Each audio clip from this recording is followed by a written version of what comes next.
कहूंगा, नमो बुद्धाय, जय भीम, जय संविधान, जय विज्ञान। साथियों, 21वीं सदी है। आज मंच पे बहुत सारी ऑडियंस और आप सब यहाँ पर, हम बहुत ऊंचे नहीं हैं और आप कोई नीचे नहीं है। मैं सबसे पहले आपको सलाम करता हूं और दूसरी सलाम करता हूं मंच पे इन सभी नेताओं को। लेकिन आज बाबा साहब के जिस स्वरूप को हम याद कर रहे हैं, उनका वंश आज यहाँ पर मौजूद है। आज भीमराव यशवंतराव अम्बेडकर मौके पर मौजूद है। पूरा जीवन बाबा साहब ने अपने सारे बच्चे गंवा दिए, बहुत मुश्किल एक बचा था, उनका अंश आज आपके बीच में बैठा है। उनके नाम की जरा ताली लगाएं। आज भाई किसानों के लिए और हम मजदूरों के लिए हर रोज आपके बीच में वार्ता करते हैं। एक ताली आप भाई राकेश टिकैत, जो काले कानूनों के खिलाफ 1 साल तक संघर्षरत रहे, एक ताली लगाएं। आज मंच पे जो सारी ऑडियंस बैठी है, भंते साहब बैठे हैं, भाई सुमित रतन बैठे हैं, जिन्होंने आज का पंडाल सजाया है, उनके लिए भी एक कस के ताली लगाएं। मित्रों, हम कौन हैं? हम सब किसान और मजदूर हैं। क्या कहते हैं मजदूर को? हर आदमी की नाक सिकुड़ जाती है जब किसी के घर में कोई मजदूर शिरकत करता है, जो इस देश का निर्माण करता है। और विशेषतर मैं अगर जाति की बात कहूं तो हमारे एससी भाइयों में बहुत सारी ऐसी जातियां हैं जो 24 घंटे अपना चूल्हा गर्म करने के लिए सारा दिन मेहनत कश हैं। कोई भीख मांगता हुआ, दान मांगता हुआ नहीं मिलेगा, काम करते हुए लोग मिलेंगे। उनसे हम नाक चढ़ाएं। और जो लोग इस देश को झूठ बोल करके, अंधविश्वास और पाखंड में झोंक करके इस देश का नाश करने, साथियों उनको हम पटरी पे बैठा करके पैर धो करके लंगर जमाते हैं। बस यही देश की विडंबना है। अगर हमारे देश में से बच्चे आज हजारों करोड़ों Canada, America, Australia, German, Japan वहां पर जा रहे हैं, वहां कोई धोख मारने के लिए नहीं जा रहे, वहां मेहनत करने वालों को पैसा मिलता है, उनका सम्मान होता है। इस देश में मेहनत करने वाले की कमर तोड़ दी गई है। बस यही संविधान को लागू करने के लिए आज हम सब यहां पर इकट्ठे हुए हैं।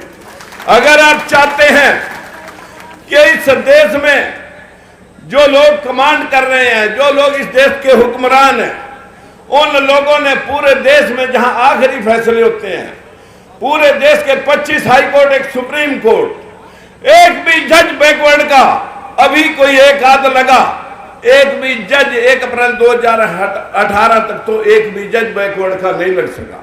शेड्यूल कास्ट की भी 23% रिजर्वेशन, 22.5% रिजर्वेशन थी, लेकिन उनके भी मात्र 600 जजों में सिर्फ 18 जज हैं। फिर हम क्या कहें? इसमें तो सारी पार्टियां ली, हम किसी एक पार्टी को क्या कहें?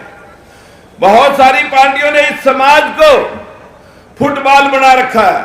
आप हर बार सरकार बदलते हैं लेकिन सिस्टम आप नहीं बदल सके। आपका बना हुआ है फुटबॉल और आप ही की वोट के जो इन पार्टियों में बैठे हैं वो बन गए हैं दलाल। और आप गरीबी, बेरोजगारी, लाचारी का आपको साथियों अभी तक नहीं है मलाल।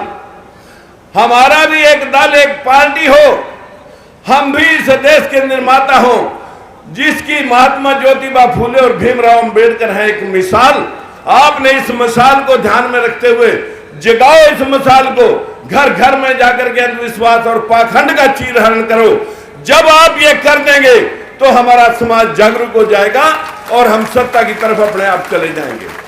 बाबा साहब ने कहा था, शिक्षित बनो, संगठित रहो और संघर्ष करो।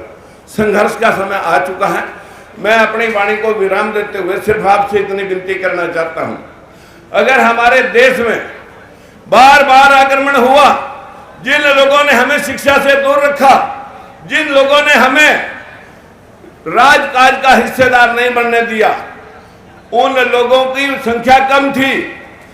हम उनका साथ नहीं इसलिए दे सके क्योंकि हमें पता नहीं कि हम गुलाम किसके हैं, विदेशियों के गुलाम हैं या देश वालों के गुलाम हैं। हम सारे गुलाम गुलाम ही रहे। वो कभी आक्रमण हमारे ऊपर बाहर से आर्य सभ्यता का हुआ, कभी हमारे पर आक्रमण साथियों इस देश के अंदर मुगलों का हुआ, कभी अंग्रेजों का हुआ, हुनों का हुआ, डचों का हुआ, बार बार हम ही गुलाम हुए। ये गुलामी हमारी नसों में चली गई है। मेरी हाथ जोड़कर विनती है, इस गुलामी से बाहर आए, अंधविश्वास से बाहर आए। 21वीं सदी है, विज्ञान की सदी है। साथियों, बाबा साहब ने स्वर्ण अक्षरों में लिख रखा है कि 20वीं सदी अंधविश्वास और मनुवाद की थी, 21वीं सदी मेरा समाज जगेगा और राज्य की तरफ बढ़ेगा। मैं दावे से ये बात कह सकता हूं। मित्रों, आज समय आ चुका है। मैं आप सभी को प्रणाम करता हूं।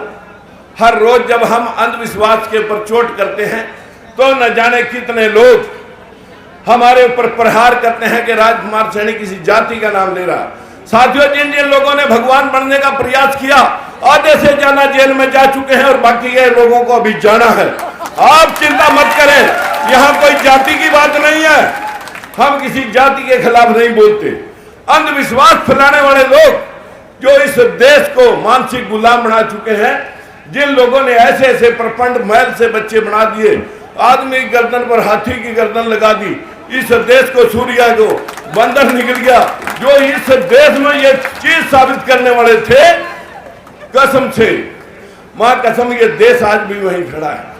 हमारी नारी शक्ति, बदकिस्मती देखिए, जो बाबा साहब ने नारी शक्ति को संवैधानिक जरिए शिक्षा का अधिकार दिया, पति पिता की जायदाद में अधिकार दिया और अधिकार दिया, राष्ट्रपति बन सकती हैं, प्रधानमंत्री बन सकती हैं, जज एसपी डीसी बन सकती हैं, लेकिन किसी मंदिर की महंत नहीं बन सकती। फिर भी 50% जो आबादी हमारी नारी जाति की है, वो मंदिरों की गुलाम हुई पड़ी है। जो उसमें पढ़ाया जा रहा है, जो नारी को पढ़ा दिया गया, वो अपने बच्चे को उतना कायर और डरपोक बना रही है। हमें अपनी बहनों को, अपनी माताओं को, अपनी घरवालियों को भी समझाना पड़ेगा कि आप विज्ञान की तरफ बढ़े और इस देश के संविधान को मानते हुए इसका हम निर्माण करना चाहते हैं। सबके अधिकार सबको मिले, सबको बराबरी हो। जहां जहां दुनिया में बराबरी आई, उन्हीं देशों का विकास हुआ। आज जापान 100% बुद्धिस्ट कंट्री है मित्रों। आज विश्व की 70% टेक्नोलॉजी कल जापान की है, जहां कोई देवी देवता नहीं है। मेरे भाइयों, बाबा साहब ने गौतम बौद्ध धर्म को अपनाया था। हम भी आज आपके सामने, वैसे तो मैं 1 साल पहले से बौद्धिस्ट हूं और आप सबसे भी अपील करता हूं कि आप भी बौद्धिस्ट बन जाइए और इस देश का निर्माण करिए। नमस्कार।